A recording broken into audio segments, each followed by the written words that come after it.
I get a great deal of good feeling from walking with the dogs, feeding them.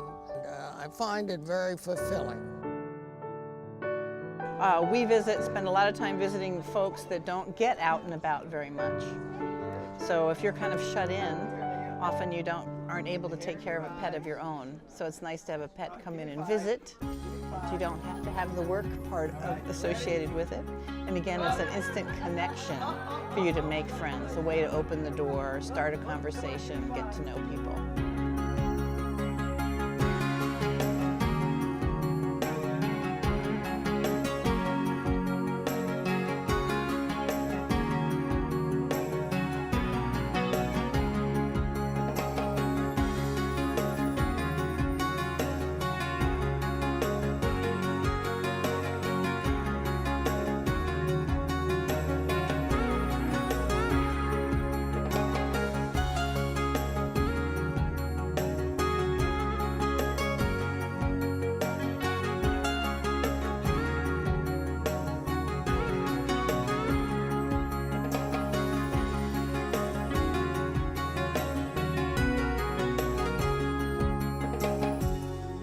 Hello, I'm Ann Hall. Welcome to Mature Living, a program that features topics of interest for older adults.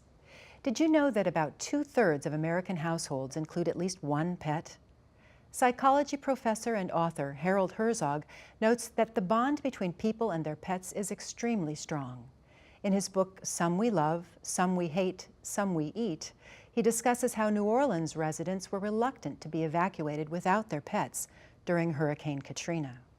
So why have so many of us, at least once in our lives, loved and cared for a pet? The obvious answer is pets make us feel good. As we take care of them, they take care of us, both physically and emotionally, and studies support this. For example, with elderly people with dementia, there's evidence that interacting with a pet can provide a sense of connectedness and can even jog memories of treasured pets from the past.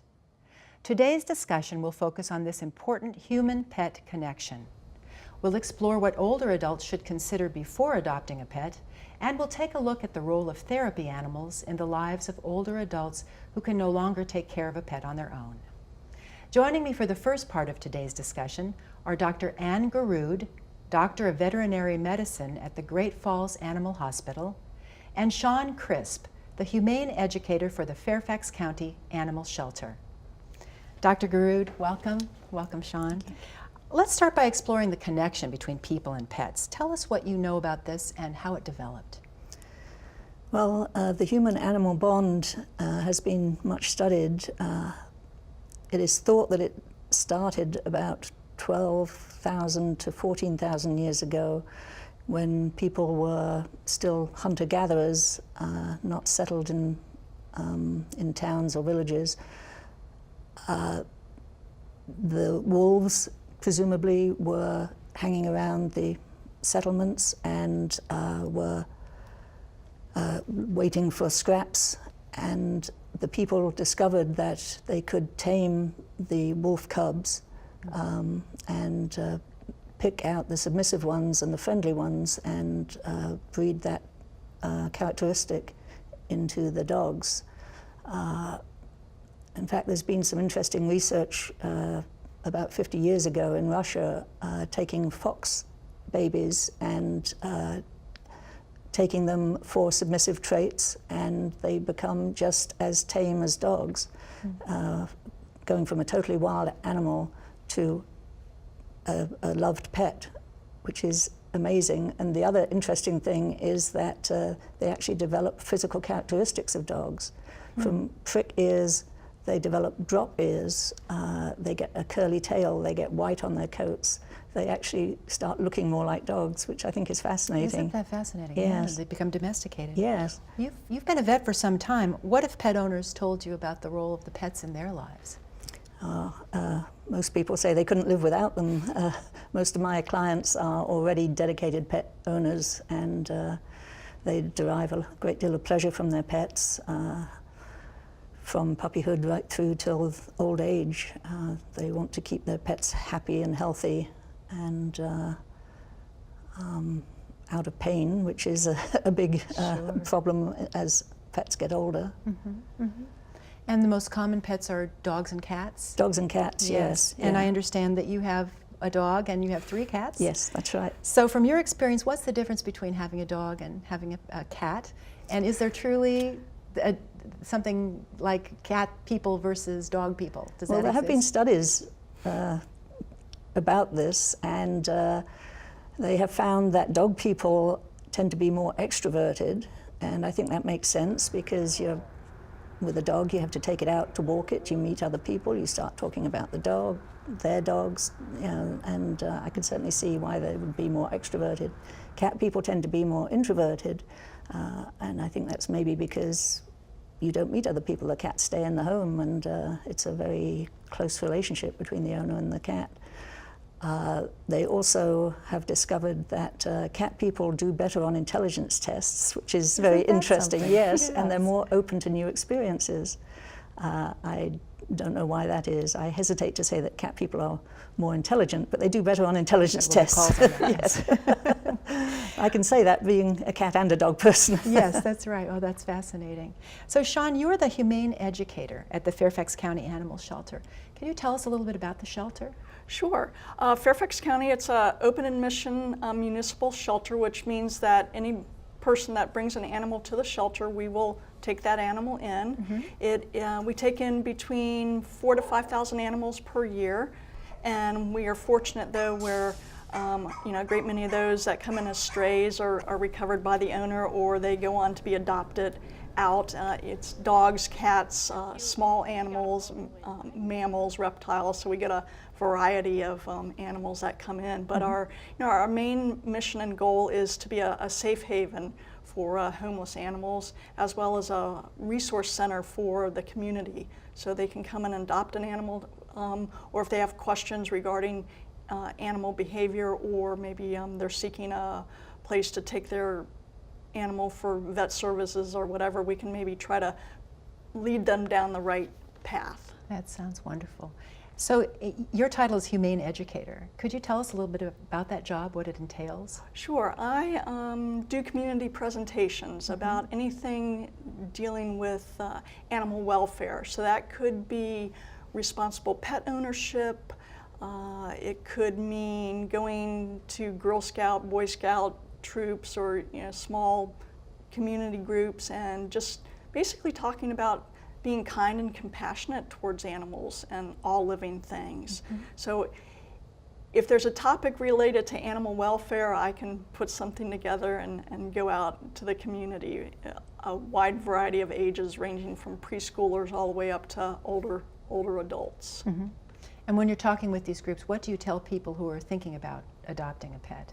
That's a good question to bring up, because you have to really first of all, be ready for a pet in the home, and to know what you're looking for. A lot of people will come in and they, for example, may see a puppy or a kitten, and they are certainly adorable, but puppies and kittens grow up to be cats and dogs. So you have to be ready to know your activity level and the activity level of the animal, the affordability, because if that animal down the road has some type of medical issue, and you have to be able to pay the veterinary bill. So there's a wide variety. How much space do you have? Are you looking for an animal that is going to be quote unquote a couch potato, or are you looking for an animal that is going to go out jogging, a marathon with you? Right, more active. Right. And is there special advice that you give to older people who are interested in adopting a pet?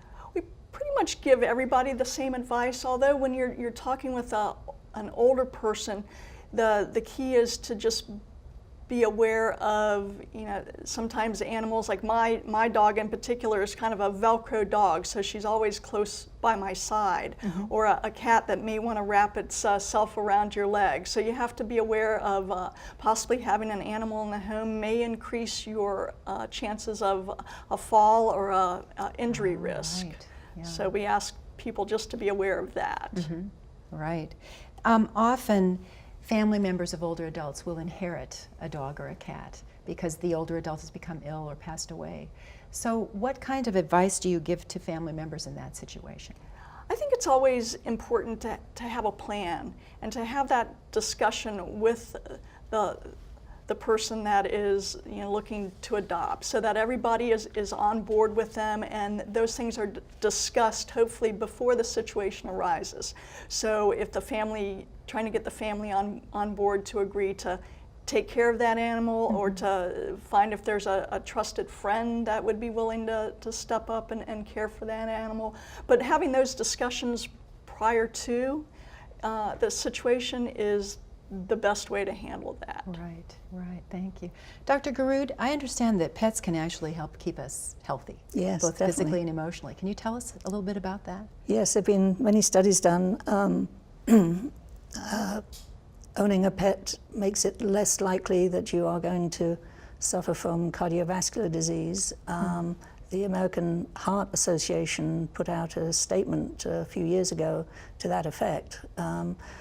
But a lot of these results, they are maybe and perhaps and possibly so, but the American Heart Association seem to really agree with that. They have found that people that have a heart attack are, if they're pet owners, they are more likely to survive the following years after the heart attack than non-pet owners.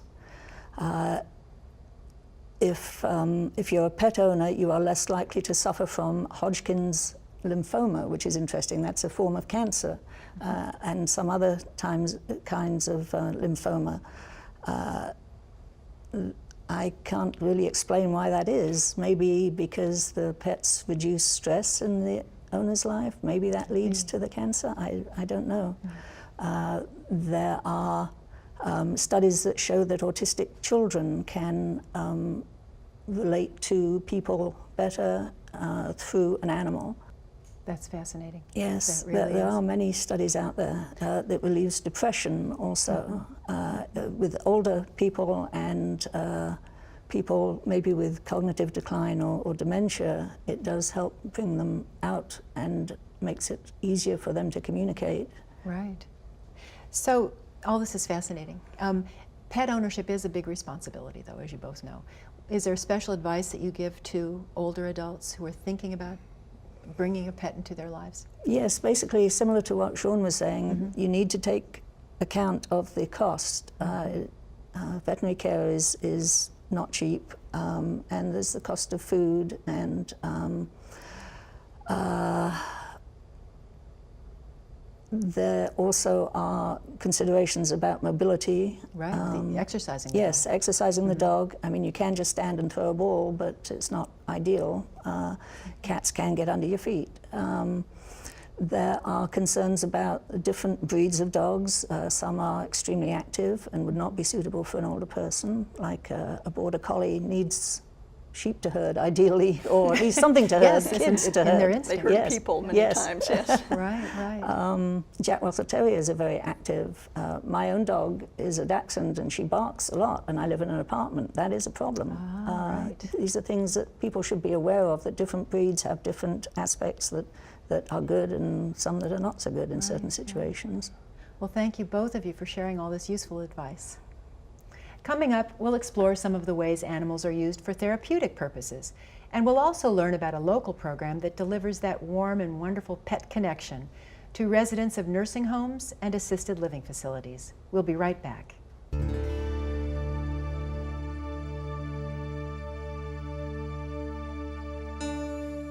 Owning an animal and having a pet is one of the best things that I've done in my life. There's a lot of compassion. They are very gleeful.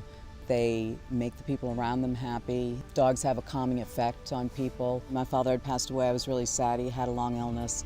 And friends of mine got together and they bought a purebred golden for me. And I had Molly for 12 years. My mother had become very attached to her, and I also traveled a lot in work, and my mother took care of Molly and spent most of the time with Molly on a monthly basis. And they just became friends. She was living alone, my father had passed away, and having the dog there made her feel safe. It gave her companionship. It gave her something to adore and pamper. I live alone, so I just felt a real emptiness in my house. So I went through Golden Retriever Rescue and got Jack in March of, Molly passed July, and then had him in March. It took a couple months to do the process. And he is now 10. There is a sense of responsibility. When I come home every day, I have a responsibility to take him out, feed him, walk him, give him his pills, do all of the things that I do for him, and I get so much back in return because he just adores me. Welcome back. In the first part of today's show, we discussed the strong connection between animals and humans, as well as what older adults should consider when adopting a pet. In this segment, we'll discuss a unique program that arranges for pets to visit frail, older adults. Joining me for this part of our discussion are two representatives from Fairfax Pets on Wheels, Ruth Benker and Madeline Arnold. So Madeline, I understand that Fairfax Pets on Wheels brings pets into nursing homes and assisted living facilities and adult day healthcare facilities, places where people are not likely to have their own pets. Do you want to tell us about this program and how it got started? Well, my understanding about how pet therapy got started initially was that a nurse noticed how well patients responded in a hospital where she worked when a chaplain would come in with his dog, and she was one of the first persons to be a proponent of Pets on Wheels, and I think that was in the late 70s. And it's grown since then, and I know that when I first found out about pet therapy, I thought it'd be a very nice thing to do with my pet, and Fairfax Pets on Wheels has been around since 1987. 1987? Yes. Ah, and so your volunteers are actually pet owners and their pets? Yes, it's volunteers that own their own pets and take them into the facilities, and it's really wonderful because it's something you can do with your pet that there aren't a lot of opportunities to do volunteer work with your pet. Sure. So what does the volunteer training involve? First, when a person wants to be involved, they go to the website that we have and has a connection to register online. And once you register online, you get sent information about the next steps. The next step that you would do is attend a new volunteer orientation session, which lasts about an hour and a half. You attend that without your pet, and it explains the program and the next steps you need to do. You fill out some paperwork there, and you sign up. Hopefully you're able to get your pet in for a temperament test, which is handled by our volunteers. You need to get a background check and have fingerprints done on yourself, and then the pet needs to have a health certificate come in. And once all the paperwork is in and everything's ready to go, you're notified by a person, a liaison at one of the facilities we participate with, and you go and have an on-site visit, maybe one or two, depending on the facility you plan to visit. And if everything goes well with that visit and you get approved, then you're able to visit on your own at the facility and take it from there. Interesting. It's a very thorough process. It is. Yes. So tell me about the facilities that you visit. How many do you visit, and how many people are involved in these visits? The visits are on your own. Some of the facilities do have group visits, but we visit 14 nursing homes or assisted living facilities, and we go to 3 adult daycare centers that are run by the county. And how many people are we talking about here? How many people live in these places? I think it can be between 20 to 30. Some facilities have apartments that we don't visit in the apartments, that people have a smaller place that they've moved to, and then if they need to, they move into the skilled nursing units. But most of them aren't really huge facilities, that sort of thing. And are the dogs well received, the dogs and cats? They and are. therapy Not dogs? everybody loves pets, but most people, they'll be willing to look at them if they're not dog lovers. And we do have a few cats in the program and also a couple of bunnies, but it takes a special cat to want to get in the car and go places. Yes. And most of the cats that are involved seem more like dogs but ladies do enjoy their cats, so it's nice when we can have one to share. Well, that's wonderful. Ruth, I see you brought a companion with you. Would you like sure to did. introduce your friend here and tell us about his service to the program? Well, this is Teddy, and he's very stressed at the moment. And Teddy's a 5.5-year-old Cavalier King Charles Spaniel. He has been with the Fairfax Pets on Wheels program almost 5 years. I got him trained very early on so that he could join the program and keep us both out of trouble and off the streets and doing some good. He has earned his American Kennel Club Therapy Dog Excellent title, which he's able to do through the Fairfax Pets on Wheels program because the AKC recognizes our program as a pet therapy program. Teddy goes out sometimes once a week. It's generally between 1 and 3 times a week. We visit a nursing home for sure that is like our home facility. But then, much like Madeline, we're both facility liaisons, and so we do a lot of training of new volunteers in the program. So Teddy gets to come along because he gets to train the dog, as well as sometimes the human. A mentor program. Yeah. So could you walk me through a typical Fairfax Pets on Wheels visit? How does that work? Okay. I personally prefer to visit on my own. I don't like group visits as much as I prefer to visit on my own. And that's because I like to establish a relationship with some of the folks in the nursing home. So we arrive at the nursing home, and some of our nursing homes will prepare lists of folks who have said, please make sure a pet comes to visit. Right. So that makes it a little easier for folks who aren't comfortable knocking on a door like a cold call. But the thing is, when you've got a dog, a cat, or a bunny, and you're walking down a hallway, almost always you're going to see someone is going to put a smile on their face, and you just say, gee, would you like to visit with the pet? And so that happens a lot. And even as Madeline was saying, even people that you can tell they're not really pet people, it's somebody new, it's something to break up the boredom of the day, so they easily, get engaged with us. We try to meet as many people as we can within an hour, and then we have a couple of favorites that we then go and spend longer visits with. Oh, that's nice. Teddy, there's one particular lady that he gets in her lap, and as you can see, he would sit there like this Ferocious. forever. Yes. And she's just happy to be petting him, and she talks to him.